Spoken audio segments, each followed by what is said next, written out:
akabaartitti waan inni isinii dabalu dhiyootan ol gahin dhaqee hoggaan dhaqee araddaa 23 wajjin dhaqee haadhi asumaanii xumuradha naa tura. Wanti dubartii hirmaadhaa jee araddaa waldi agat jabeeffattee kuma kudhan dhaabbatan dhayi.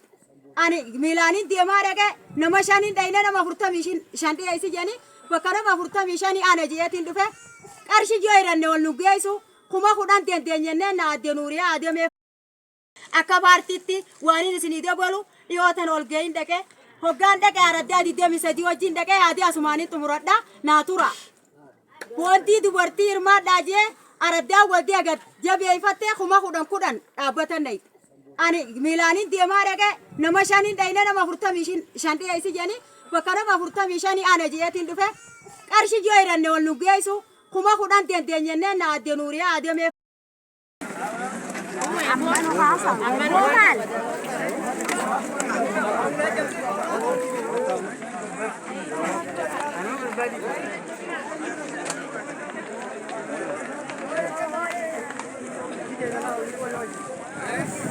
Betul, betul, betul.